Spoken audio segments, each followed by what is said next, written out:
Hoje é o nosso último evangelho online do ano de 2025. Eu quero agradecer já em nome de todos, né, das nossas casas espíritas parceiras, pela presença de vocês, por estar sempre junto conosco, nos apoiando, né, e fortalecendo a cada semana o nosso evangelho. Hoje o nosso convidado é o William Diego. Ele vai estar falando para nós a lição 131 do livro Vinha de Luz, Consciência. William, para quem não conhece, ele é nosso facilitador do grupo de estudos online, caso alguém tenha interesse, acho que em janeiro, fevereiro nós estamos voltando, é só falar comigo, que a gente está sempre recebendo novos amigos, né, William? Aqui tem várias pessoas do nosso grupo. Então, sejam todos bem-vindos. Hoje o Rogério estará fazendo a prece inicial para nós, e após a preleção, o William estará fazendo a vibração. Então, vamos lá dar início ao nosso evangelho de hoje. Vamos, então, buscar a concentração, a sintonia entre todos nós, fechando os olhos, aqueles que assim quiserem, para a prece inicial, né? Rogamos assim as bênçãos de Jesus a envolver todos nós, todos irmãos, e que possamos manter uma boa sintonia diante do objetivo da noite, que tenhamos condições de assimilar os conhecimentos das lições desta noite, fazendo aquela renovação íntima, aquela reforma tão dita pelo Espiritismo, buscando assim enxergar em nós aquelas mazelas, aquelas paixões exageradas que nós precisamos ainda dominá-las. E para isso, rogamos a nosso Mestre Jesus que nos dê força e que possamos assim manter sempre a boa sintonia com a espiritualidade que nos protege e que nos auxilia. Rogamos também bênçãos de luz ao nosso irmão William nesta noite, para que as suas palavras, as frases, o seu ensinamento possa fluir de uma maneira natural, simples, e que nós, assim, possamos compreender os ensinamentos. Em vosso nome, mestre amigo, iniciamos o Evangelho Online desta noite. Assim seja. William, meu amigo, é com você, então. Bom, boa noite a todos e a todas. Obrigado pelas palavras, né, de recepção. Obrigado pelos amigos aí, né, que estão presentes. E eu fico muito honrado de estar, né, no último evangelho do ano, né? Isso é uma responsabilidade também muito grande, né, para a gente poder fazer alguns comentários e encerrar de uma forma, inclusive, tentando ser produtiva. A lição de hoje é a 131, né, que fala sobre a consciência. Eu vou projetar ela para nós fazermos uma leitura, porque ela é muito curta, e aí depois a gente vai tentar fazer um pouquinho de uma reflexão sobre esse assunto, e o tanto que este livro, né, ele traz um enriquecimento para nós, né, intelectual e moral. Então, eu vou projetar aqui nesse momento, para a gente poder fazer a leitura, e aí depois dessa leitura, nós vamos para a preleção, para a explicação, tá?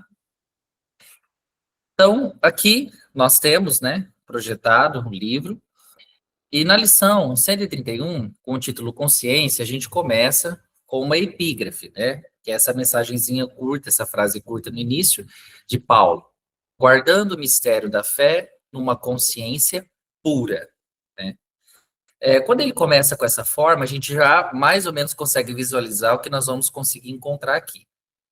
Curiosidade ou sofrimento oferecem portas à fé, mas não representam o vaso divino destinado à sua manutenção.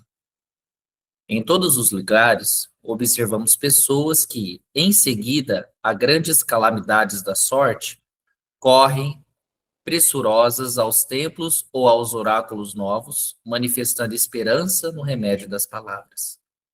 O fenômeno, entretanto, muitas vezes é apenas verbal.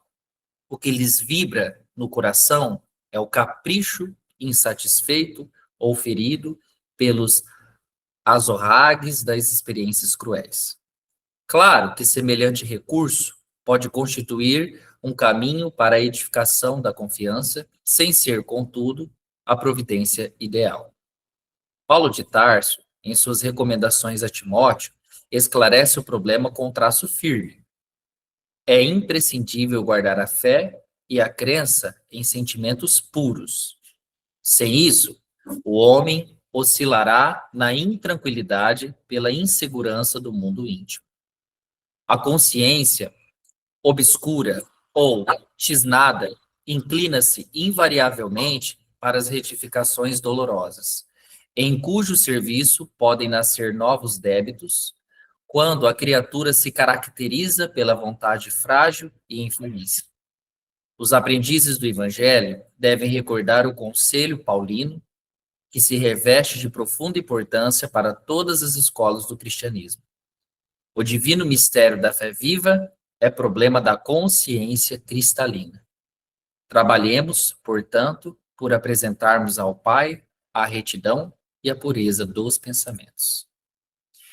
Então, essa passagem aqui ela é muito curta, né? O Emmanuel, né, traz para nós, o Espírito de Emmanuel, nessa passagem, algumas afirmações que são intensas, mas que, ao mesmo tempo, elas nos remetem a outros tipos de estrutura de pensamento. Quando a gente está falando sobre essa questão da consciência, a primeira questão que parece que surge para nós é como essa consciência ela é trabalhada em nós. Primeiro, né, a gente tem que pensar que essa leitura é, na realidade, um bálsamo, né, de Jesus vindo nos consolar sobre algumas questões da nossa própria vivência. Então, quando a gente está falando sobre isso, quando a gente reflete sobre esse tema, a gente não está vendo só sobre a religião, né? Mas nós estamos falando sobre a estrutura íntima do espírito, que é a consciência. O Emmanuel, então, ele não escolhe esse tema por acaso.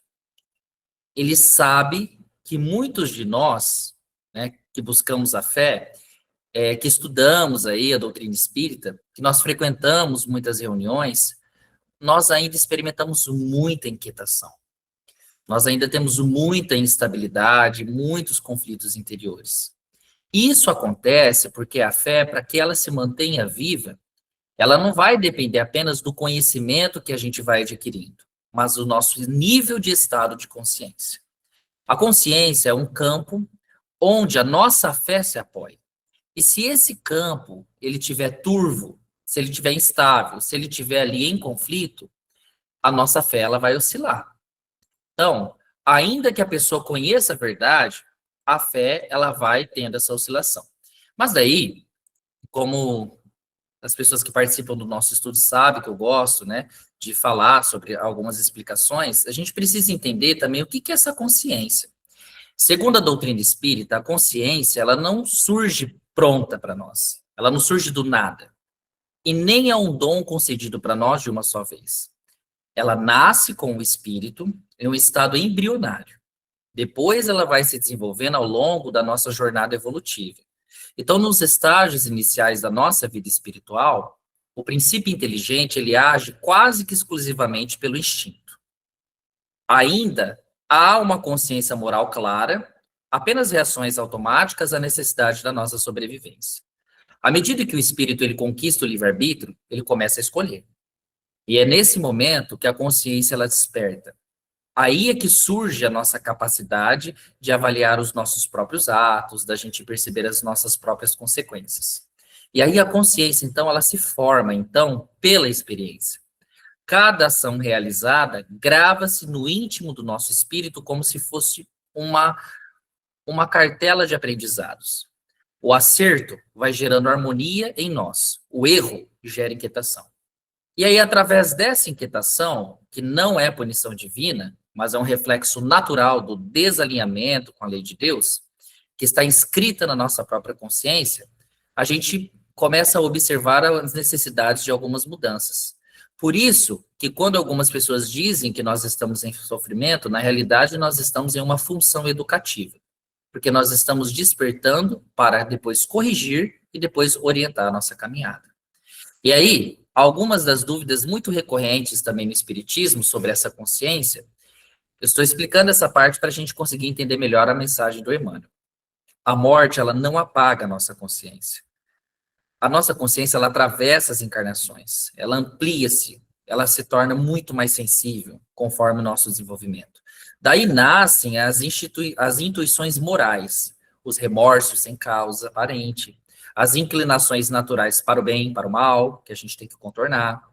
Mesmo quando ignorada ou até obscurecida pelo orgulho ou pelo egoísmo, a nossa consciência ela jamais se destrói. Ela aguarda o momento certo para ela fazer o reajuste. Então, à medida que todos nós, espíritos milenares, evoluímos, a consciência ela vai se tornando mais clara, ela vai se tornando mais exigente. O mal passa a causar profundo desconforto interior, enquanto o bem ele começa a se converter em uma necessidade espontânea. Em espíritos mais elevados, a consciência e a lei divina já não se separam mais, como Jesus. Agir com amor é natural. Errar torna-se praticamente impossível. Então, para o Espiritismo, a consciência é um instrumento íntimo que se desenvolve, mas íntimo especialmente da justiça divina, e é o nosso guia seguro da evolução espiritual. Por isso que trabalhar por uma educação espiritual é trabalhar pela própria libertação, pela própria liberdade. Mas conscientes disso, né, do que é essa consciência, que não expliquei agora no campo mais doutrinário, a gente observa que quando Paulo fala guardando o mistério da fé, né, ele realmente ensina para nós que ele não está falando da fé como um dogma, então. Ele fala de mistério, mas não no sentido com algo inacessível, mas como uma realidade profunda na alma. No Espiritismo, nós sabemos que a fé é a confiança racional nas leis divinas. Mas essa confiança, ela só se sustenta quando a consciência não acusa, não se contradiz e ela não se fragmenta. Quando ela, pelo fato dela estar mais desenvolvida, ela precisa, de uma certa forma, também não estar em um conflito pleno. Então, o que acontece? Nós sabemos o que é certo, mas às vezes nós fazemos o contrário. E aí o que acontece? A fé perde a sustentação.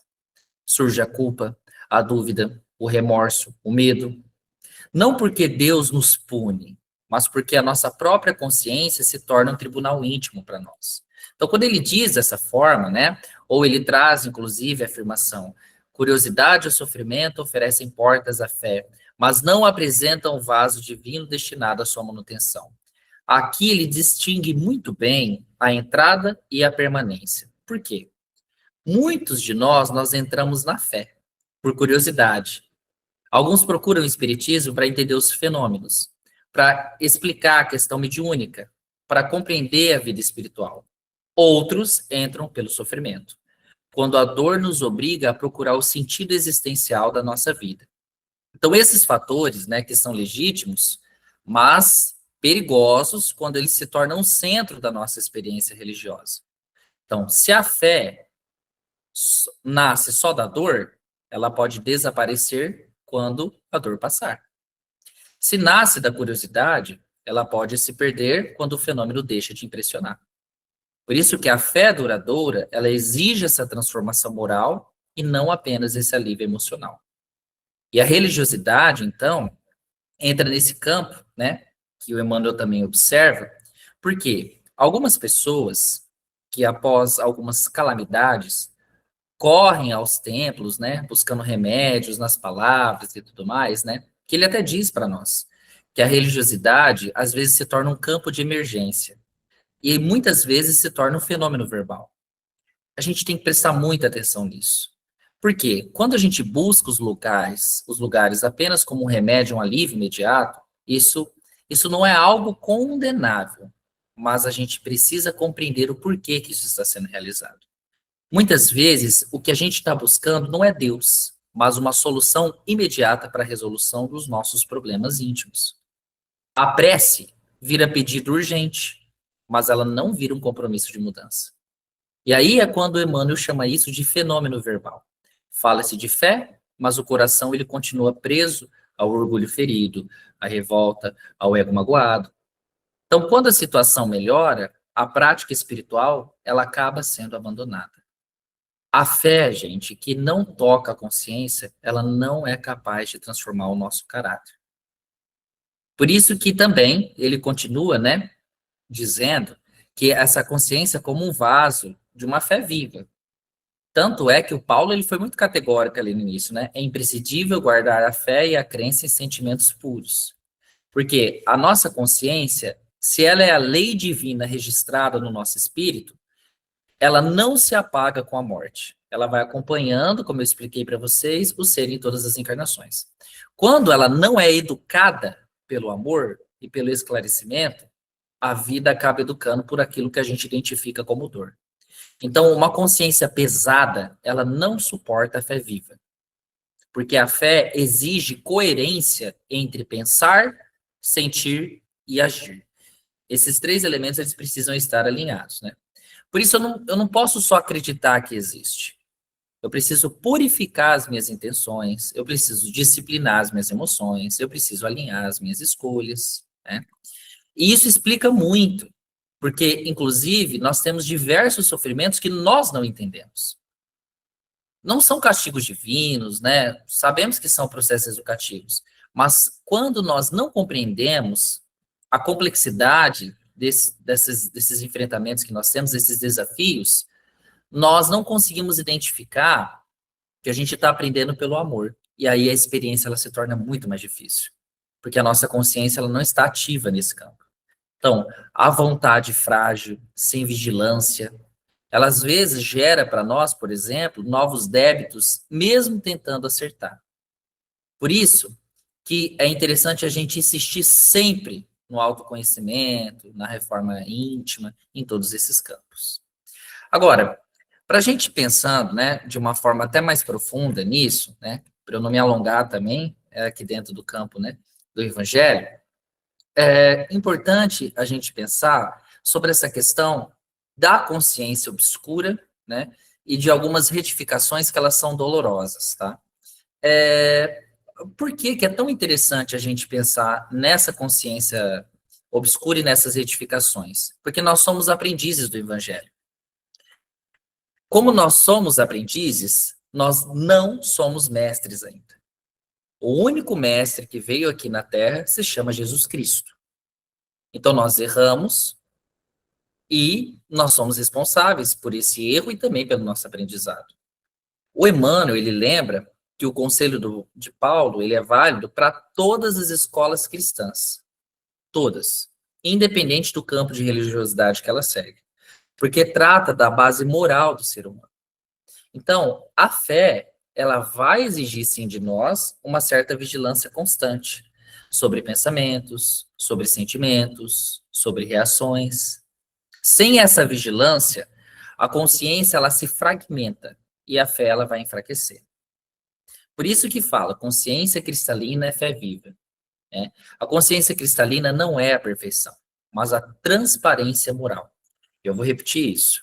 A consciência cristalina não é perfeição. Transparência moral. O que seria isso, William? É quando o espírito ele consegue reconhecer seus limites, quando ele assume os seus erros, quando ele trabalha sinceramente para ele conseguir se melhorar. E é essa consciência, né, que sustenta a fé mesmo na dor. Porque a gente acaba sabendo distinguir que tudo tem um sentido. Tudo tem uma finalidade e tudo tem uma justiça ali para poder ser apontado. Então,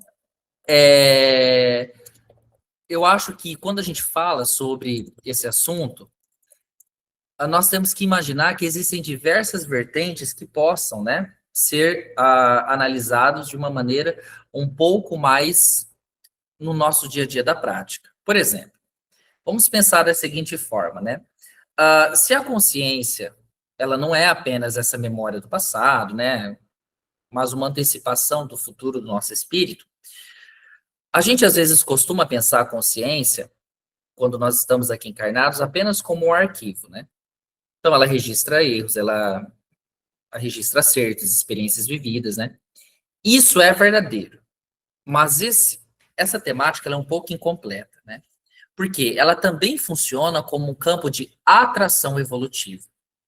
Eu acho que esse aspecto que eu queria chegar também com vocês. Ela não apenas acusa o que nós fomos, mas ela revela aquilo que nós somos capazes de ser. Quando a consciência, ela nos incomoda, não é porque nós estamos pecando em excesso, mas porque nós já ultrapassamos moralmente o estágio em que ela está agindo. Vou repetir de novo. Quando a nossa consciência ela nos incomoda sobre alguma questão, algum ponto familiar, alguma questão profissional, algum aspecto no dia a dia da nossa sociedade, né? Não é porque alguém pecou, ou até mesmo nós, ou houve uma circunstância negativa, mas porque a nossa consciência ela já ultrapassou moralmente o estágio em que ela está agindo com aquelas situações. Então, o sofrimento moral, ele não nasce do erro em si, mas da distância entre a ação presente e a capacidade espiritual adquirida. O que eu quero dizer com isso? A consciência, ela dói porque o espírito já sabe amar mais do que ele está amando. Quer dizer que a gente já tem essa evolução. Só que daí a gente tem que colocar isso em prática. Isso explica por que espíritos mais evoluídos sofrem, às vezes, intensamente diante de faltas aparentemente pequenas. Enquanto espíritos ainda embrutecidos, eles quase nem sentem remorso. Por quê? A consciência cresce antes da conduta. Ela é o anúncio interno do nosso próximo degrau evolutivo. Então, educar a consciência não é apenas a gente evitar o mal, mas escutar o chamado de Jesus para o momento em que a Terra está se acolhendo para o mundo de regeneração. Escutar o chamado do bem, que já começou a nos habitar. A consciência ela não é só juíza do passado. Ela é profeta silenciosa do nosso futuro espiritual, porque ela vai indicar para nós, com muita precisão, quase cirúrgica, uma precisão íntima, que caminho que a gente vai continuar ou não trilhando dentro desse campo. Então, quando eu digo para vocês a importância da gente analisar essa consciência, né, a gente percebe o porquê que dentro desse ensinamento, o Emmanuel ele encerra dizendo que trabalhemos por apresentar ao Pai retidão e pureza dos pensamentos. Por quê? Não é só discurso, é a prática. A fé viva, ela vai se construir no dia a dia, e a nossa consciência também. Onde, William? Que espaço é esse? No perdão, na paciência, no esforço silencioso, no bem que a gente faz sem aplausos. Quando a consciência, ela se esclarece, a fé, ela se torna muito natural. E aí é quando nós chegamos no nível de estabilidade em que nós vamos ter o que a gente chama de quase uma epifania libertadora. Para a gente seguir ali conduzindo os nossos caminhos, né? Os nossos destinos, né? Que fomos colocados ali ou alicerçados para isso. E se essa consciência ela nos revela, tá? A gente tem que parar um pouquinho de nos condenarmos também, né? A gente tem que parar com isso. A gente tem que ver, eu já estou no nível evolutivo X. Então, o que ótimo, né? Eu já sei agora que eu posso fazer melhor. E automaticamente eu vou remodelando, né? A forma como as coisas vão acontecendo na minha vida. A minha sensibilidade espiritual, né? Quando nós temos uma situação catastrófica na nossa sociedade em que a consciência ela não reage, isso está indicando um endurecimento, ou um automatismo moral, ou uma fuga deliberada, né? Agora, quando a gente vê que ela reage, opa, que legal, né? Nós estamos, então, em um processo de evolução, está revelando o nível evolutivo que eu estou. E para finalizar essa parte, né? A gente não pode esquecer também que a nossa consciência, ela está muito ligada com a nossa personalidade. Eu não vou entrar aqui na psicologia moderna para poder explicar, mas nós sabemos que a nossa personalidade, ela transmuta a cada encarnação. Mas mesmo ela transmutando, a nossa consciência, ela permanece. Por isso que muitas crises morais, né, nós não vamos conseguir explicar na nossa história atual. Tem pessoas que, inclusive, dizem da seguinte forma para mim, mas eu tenho tudo na vida, e eu não sei o que fica na minha cabeça, aquele ato pesado, eu não estou satisfeito com nada, né? Porque, na realidade, são ecos de compromissos espirituais muito antigos que a nossa memória física ela não alcança, mas que a nossa consciência ela vem latejar. E aí, quando o espírito percebe isso daí, né, ele vai o quê? Antes de conseguir colocar essa consciência nessa prática constante, ele vai começar, dentro dessa percepção, a adquirir algo que vai impulsionar ele para o progresso. E aí isso se torna o hábito, né? Então, só para a gente finalizar, Vamos guardar, então, né, a fé na consciência, né? Quando a gente coloca isso daí, a gente vai viver sem uma divisão interior. Porque a consciência é o ponto de encontro entre o amor e a razão. E não é apenas moral, né? É algo também emocional. É onde a razão reconhece o bem, o sentimento passa a desejá-lo, né? Por isso que a gente fala que ela é o núcleo da verdadeira fé. Quando a consciência ela está pacificada, não há conflito entre o que se crê e o que se vive. Há um alinhamento. E aí a fé deixa de ser um discurso e se torna não mais só uma prática, mas um estado que está integrado ao ser na sua atuação social. Bom, depois dessa explanação, né, eu vou agora, neste exato momento, pedir para vocês, né, se concentrarem também para a gente fazer a finalização, neste exato momento, de uma vibração a respeito desse assunto, pedindo para a espiritualidade nos direcionar no decorrer deste ano que está iniciando, mas também agradecer por este ano que passou, justamente pelo fato de que foi um ano de extremas provações. Na realidade, acredito que tenha sido um dos anos mais complexos que nós tivemos aí durante várias interfaces, né? Seja no campo espiritual, seja no campo profissional, econômico, financeiro, a nível mundial. Tivemos muitos conflitos, né? Nós tivemos ali pontos muito reflexivos, encerramentos, inícios. Então, muitos recolhimentos, mas também muita elevação moral. E como essa passagem, né, de um ano para o outro, para a espiritualidade não representa um ponto fatídico, mas para nós sim, é interessante a gente fazer a nossa prece final pensando na imagem de Jesus Cristo, porque se ele é o governador de tudo, ele é capaz de nos ajudar no direcionamento de como vamos iniciar esse novo ciclo. E, através da imagem dele, nós vamos nos concentrando para pensar um pouco mais. Então, essa imagem que está aparecendo aqui, inclusive, peço a vocês que, se puderem, neste momento, fechar um pouco a câmera para não atrapalhar, né, a estabilidade da internet e que vocês sejam guiados apenas pelo som da minha voz.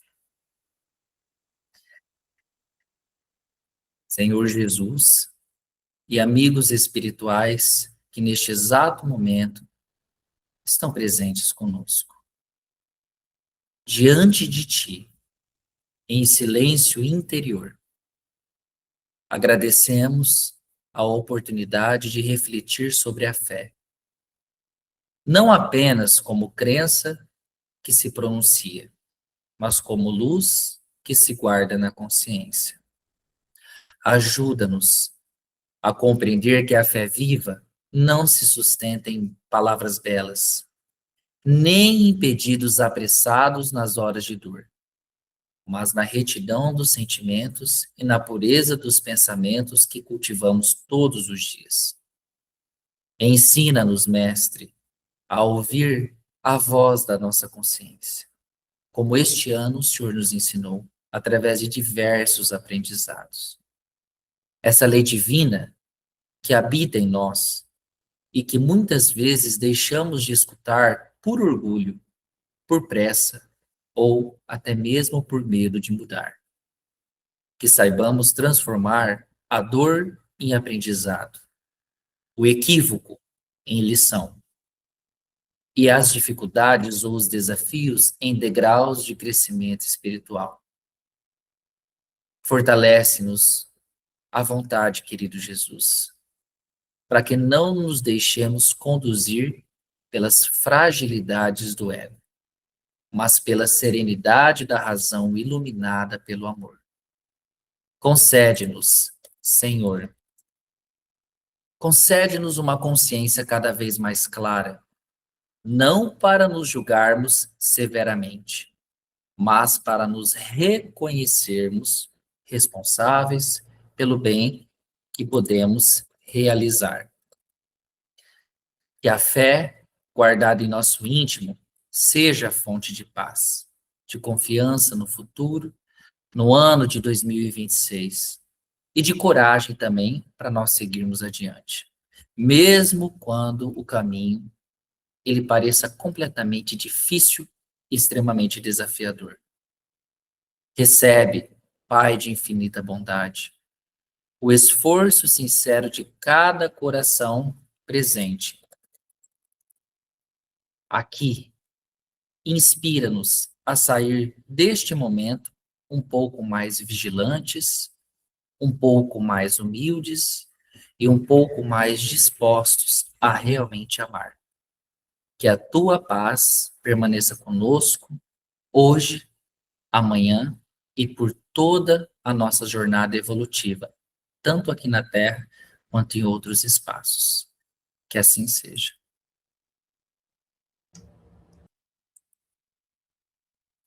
E para gente, né, só deixar uma frase final para vocês pensarem depois, né? Lembre-se sempre, a consciência que vai nos cuidar em 2026, ela não vem para nos ferir ou para nos punir. Ela vem para lembrar que nós já somos capazes de amar mais do que nós estamos amando. Não esqueçam disso, tá? Que Jesus abençoe a todos. Muito obrigado por esse momento e que a gente possa se encontrar daqui uns dias em 2026.